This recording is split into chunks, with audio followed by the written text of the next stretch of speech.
I stood in front of the bathroom mirror at the Grand Riverside Hotel in Charleston, adjusting my veil for what felt like the 100th time. My hands trembled slightly as I smoothed down the delicate lace of my wedding dress. At 58 years old, I never imagined I'd be getting married again, especially not to someone like Marcus Thornton, a successful real estate developer who'd swept me off my feet just 18 months ago. "You look absolutely radiant, Ava," my daughter Claire said, stepping into the bridal suite with a champagne flute in her hand. Her eyes were misty, but something in her expression seemed strained. "Thank you, sweetheart," I replied, turning to face her. "I wish your father could be here to see this." My late husband Daniel had passed away 7 years ago after a long battle with cancer. The grief had been overwhelming, and I'd spent years convinced I'd never find love again. Then Marcus walked into my life at a charity fundraiser, all charm and confidence, making me feel seen in ways I hadn't felt in decades. Claire bit her lip, hesitating. "Mom, I need to talk to you about something." Before she could continue, Marcus's sister Patricia burst through the door, her face flushed with excitement. "Ava, they're ready for you downstairs." The moment was lost. Claire squeezed my hand and whispered, "We'll talk later. I love you, Mom." The ceremony itself was beautiful. The autumn afternoon sun streamed through the tall windows of the hotel's ballroom, casting golden light across the assembled guests. Marcus looked handsome in his tailored tuxedo, his salt and pepper hair perfectly styled. As I walked down the aisle, I saw my son Thomas standing beside Claire, both of them forcing smiles that didn't quite reach their eyes. I pushed away the nagging feeling in my chest, attributing their concerns to normal protective instincts. Marcus and I exchanged our vows, and when he kissed me, the room erupted in applause. For a brief, shining moment, everything felt perfect. The reception began with all the traditional flourishes. We had our first dance to Unchained Melody, and I felt like I was floating. Marcus whispered sweet words in my ear, telling me how lucky he was. The guests enjoyed their meals, the wine flowed freely, and laughter filled the air. Then came the speeches. Marcus's best man, Gerald, stood up with a microphone, his face already red from drinking. He launched into a rambling story about Marcus's business acumen. Nothing unusual there. But then Thomas stood up, and my heart swelled with anticipation. "Mom," Thomas began, his voice tight with emotion, "you've been through so much these past years. Dad's death left a hole in all our hearts, but you showed us what strength really means. You rebuilt your life, found joy again, and that's all Claire and I have ever wanted for you, to be happy." He paused, glancing at Marcus with an unreadable expression. "Marcus, you're getting an incredible woman, someone who's loyal, generous, and has the biggest heart of anyone I know. I hope you realize what a blessing that is." The words were kind, but something in his delivery felt off. Before I could analyze it further, Marcus stood up abruptly, taking the microphone. "Thank you, Thomas," Marcus said smoothly.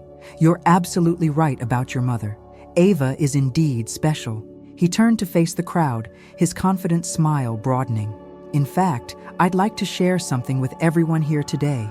Many of you know that Ava sold her late husband's business and the family home last year. What you might not know is that she very generously decided to invest that money, nearly $800,000, into my latest development project." My blood ran cold. The room seemed to tilt. "That's right," Marcus continued, his voice booming across the reception hall. "My beautiful bride believed in me and my vision so much that she put her entire life savings into Thornton Estates. I couldn't be more grateful for that vote of confidence. Here's to partnerships, both in business and in love." He raised his glass, and some guests applauded and cheered, but I saw the horrified expressions on Claire's and Thomas's faces. I saw my sister Margaret drop her fork with a clatter.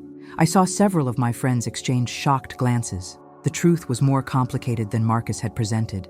Yes, I'd invested money in his project, but it had been his idea, presented to me as a secure investment that would provide income for my retirement. He'd assured me it was a standard business arrangement, separate from our personal relationship. He'd shown me projections, legal documents, convinced me it was wise financial planning. I'd never imagined he'd announce it publicly like this, framing it as if I were some kind of financial patron funding his dreams. The room buzzed with whispered conversations. I felt exposed, humiliated. Marcus sat down beside me, still smiling, oblivious to what he'd just done. "Marcus," I whispered urgently. Why would you say that in front of everyone? He squeezed my hand. Darling, I'm proud of us, proud of what we're building together. There's no shame in that. But there was shame. I felt it burning in my cheeks, saw it reflected in the pitying looks from guests who suddenly understood that our marriage might not be the love story I'd believed it to be. The rest of the reception passed in a blur. I smiled mechanically through the cake cutting, the bouquet toss, the endless stream of well-wishers. But inside, I was reeling. Claire tried to catch my eye several times, and Thomas looked like he wanted to punch something. Margaret finally cornered me near the dessert table. Ava, she said quietly, her face grave. Please tell me you had him sign a prenuptial agreement. My stomach dropped. He said we didn't need one, that it would be unromantic, that it showed a lack of trust. Margaret closed her eyes. Oh, honey, but I have something, I added quickly. His lawyer drew up a document. Marcus asked me to sign it 3 weeks ago. He said it was just a formality, protecting both our assets equally. Did you have your own lawyer review it? Margaret asked. I shook my head, feeling foolish. Marcus said that would delay everything. He assured me it was standard. Margaret gripped my arm. Tomorrow morning, first thing, you need to see a lawyer. Bring that document. That night, in the honeymoon suite Marcus had booked, I couldn't sleep.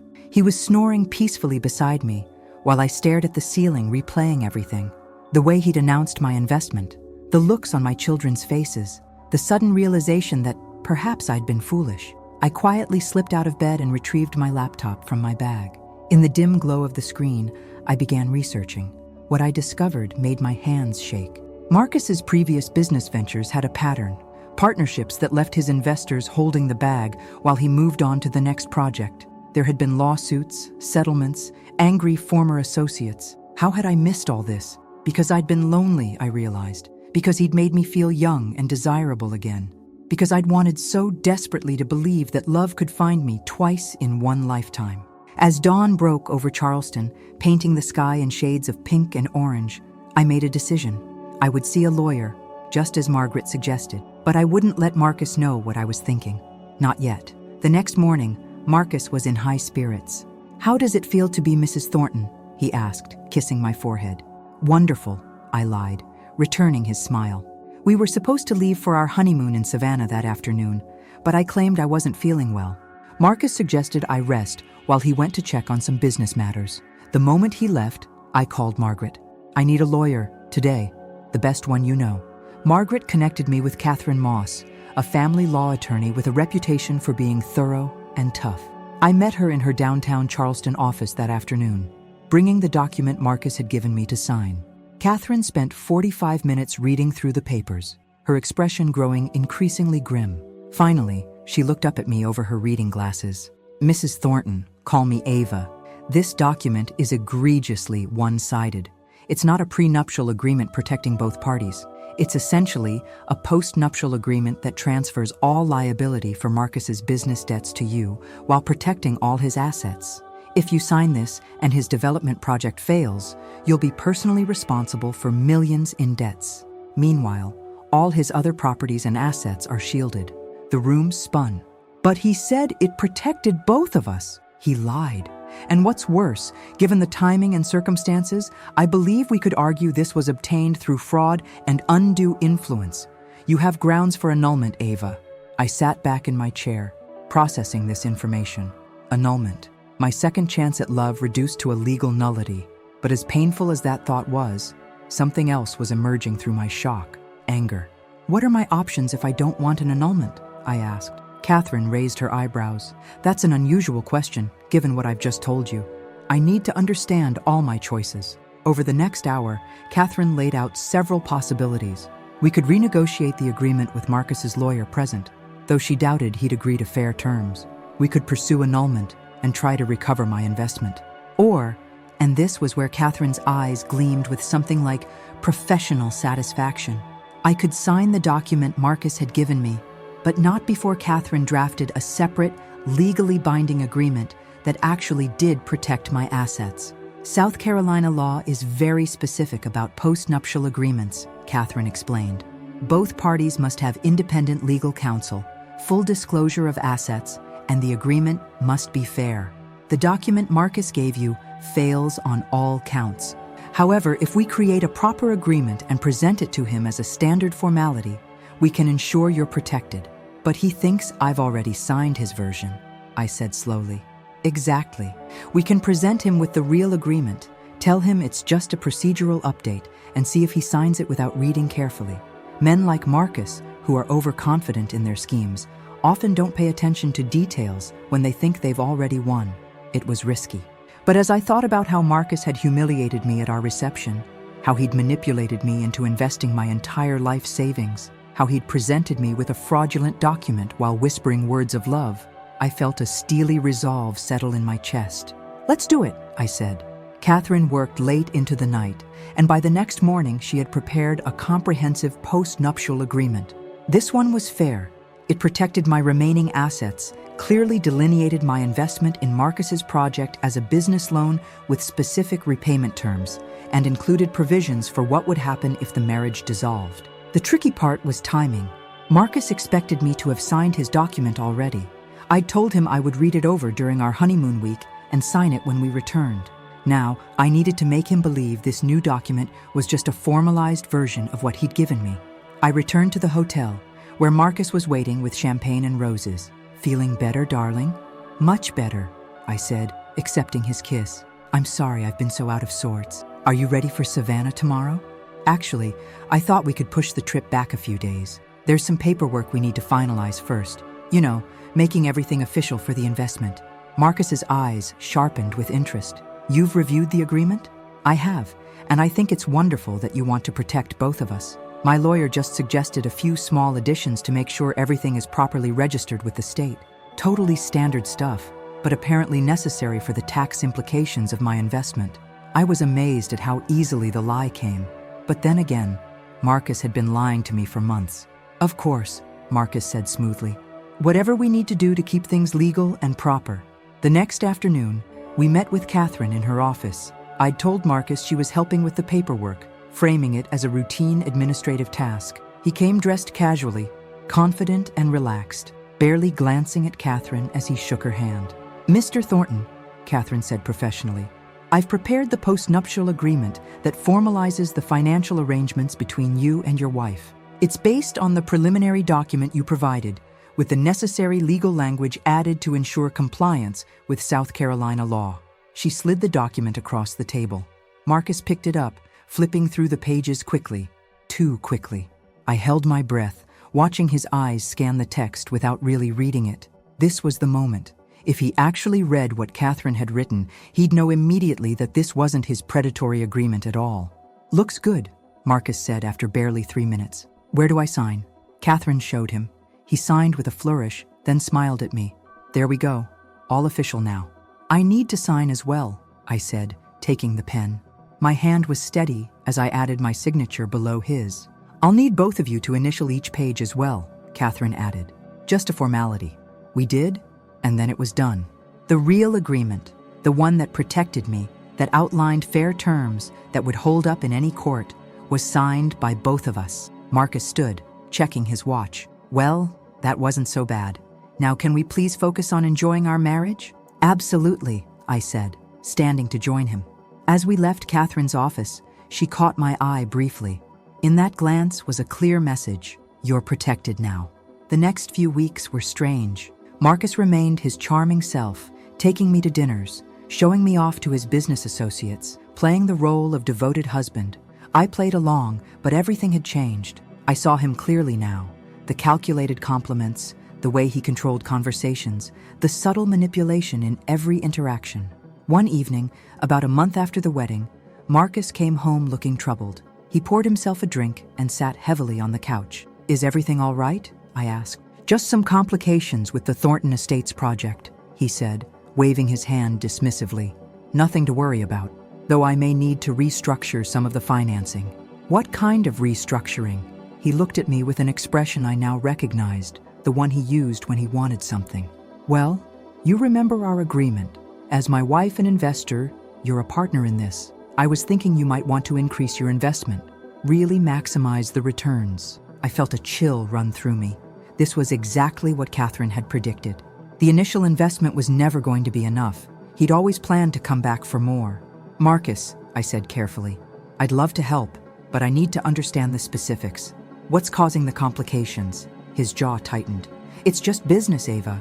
Sometimes these things require capital adjustments. I thought you trusted me." "I do trust you," I lied smoothly. "That's why I want to understand. After all, as you said, I'm your partner.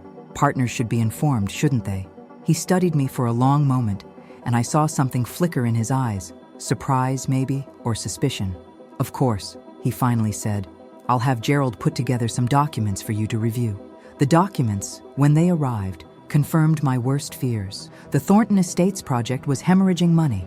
Marcus had overpromised to investors, underestimated costs, and made several crucial miscalculations. Without additional capital, which he expected me to provide, the project would collapse within months. I took everything to Catherine. "This is good news, actually," she said. "Under the post-nuptial agreement he signed, your initial investment is classified as a loan with specific terms. If the project fails, he's personally liable for repayment, and your other assets are completely protected. He can't touch your retirement accounts, your inheritance from your late husband, nothing. And you're certainly not obligated to invest more money into a failing project." "What will happen to him?" I asked. Catherine's expression was neutral. "That depends on his other creditors and investors. But Ava, that's not your responsibility. He chose to manipulate you, to lie to you, to attempt to defraud you." She was right, but it was still difficult. Despite everything, I'd loved him. Or at least, I'd loved who I thought he was. That evening, I asked Marcus to sit down with me. I'd prepared what I wanted to say, rehearsed it in my mind a dozen times. "Marcus, I've reviewed the documents about the Thornton Estates situation," I began. He leaned forward, hope lighting his eyes. And I won't be investing any additional funds." The hope died instantly, replaced by anger. "Ava, be reasonable. We're married. This affects both of us. Actually, according to the post-nuptial agreement we both signed, it primarily affects you. My initial investment is structured as a loan, which means you're obligated to repay it with interest, but I have no further financial liability." He stood abruptly, his face reddening. "What are you talking about? The agreement I gave you doesn't say that. The agreement you gave me was fraudulent and would never hold up in court. The one we both signed in Catherine Moss's office, however, is perfectly legal and binding." I watched the realization dawn on his face. He grabbed his copy of the agreement from his desk drawer and began reading it properly for the first time. With each page, his expression grew darker. "You tricked me," he finally said, his voice low and dangerous. "No, Marcus, I protected myself from being tricked. There's a difference." He stared at me, and in that moment, all pretense of affection disappeared. "You think you're so clever, don't you? A bitter old widow who couldn't tell the difference between love and business." The words stung, but I'd been preparing for this too. Perhaps you're right, but this bitter old widow was smart enough to see a family law attorney before signing away her future, and smart enough to ensure that when your project fails, and it will fail, you'll be the one responsible for the consequences, not me. "This isn't over," Marcus threatened. "Actually, it is. I've already filed for divorce. You'll be served papers tomorrow." The divorce proceedings were bitter, but relatively quick. Marcus fought, of course, hiring an expensive attorney and trying to claim that I'd defrauded him. But the evidence was clear. His original document was predatory and illegal, while the one we'd both signed was fair and properly executed. Moreover, Catherine had documented everything, including Marcus's attempts to coerce additional investments. The judge was not sympathetic to Marcus's case, especially after Catherine presented evidence of his previous business dealings and the pattern of manipulation with other investors. In the end, the marriage was annulled. The judge ruled that the marriage had been entered into under false pretenses on Marcus's part. My initial investment was classified as a fraudulently obtained loan, and Marcus was ordered to repay it in full with interest over 5 years. 6 months later, I sat in Margaret's living room, watching the autumn leaves fall outside her window. Claire and Thomas were there too, along with their families. It was Thanksgiving, and I had much to be grateful for. "Mom," Claire said, handing me a cup of coffee, "I need to apologize. I tried to warn you before the wedding, but I didn't push hard enough. Thomas and I had both found information about Marcus, about his business history, but we didn't know how to tell you. I wouldn't have listened." I admitted. I was so desperate to believe in romance again that I ignored every red flag.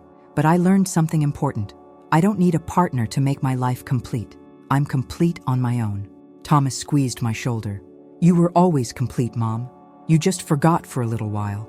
My grandson Danny, who was 7, looked up from his coloring book. Grandma, did you really trick the bad man? Everyone laughed. I didn't trick him, sweetie. I just made sure he couldn't trick me. That's so cool, Danny said, returning to his coloring with renewed focus. Later that evening, as I drove home to the small condo I'd bought after leaving Marcus, I reflected on everything that had happened. Yes, I'd been hurt. Yes, I'd made mistakes. But I'd also been strong when it mattered most. I'd protected myself and, in doing so, had taught my children and grandchildren an important lesson about standing up for yourself. My phone buzzed with a text from Catherine. Her message read, "Just heard Marcus's project officially filed for bankruptcy.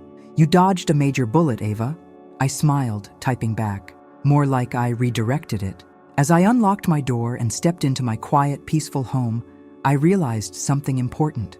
Marcus had tried to use me, at our wedding reception no less, making a spectacle of what he thought was his financial coup. But in the end, I'd been the one who'd written the real ending to our story. The prenuptial agreement Marcus never actually saw, the one that protected me instead of exploiting me, sat in a fireproof safe in my closet. I kept it there not as a trophy, but as a reminder that love should never make you foolish, that trust must be earned, and that sometimes the strongest thing you can do is protect yourself. I made myself a cup of tea and settled into my favorite chair, picking up the mystery novel I'd been reading. Outside, Charleston's evening lights twinkled against the darkening sky. Tomorrow, I'd have lunch with Margaret. This weekend, Claire and her family would visit. Next month, Thomas was taking me to see a show. My life was full, rich, and entirely my own. And Marcus? Well, he was somewhere figuring out how to repay the $800,000 he owed me, with interest. I took a sip of tea and turned the page of my book, a small smile playing at my lips. Sometimes the best revenge isn't revenge at all. Sometimes it's simply refusing to be a victim, standing up for yourself, and walking away with your dignity intact. And that, I thought, was worth more than any wedding vow.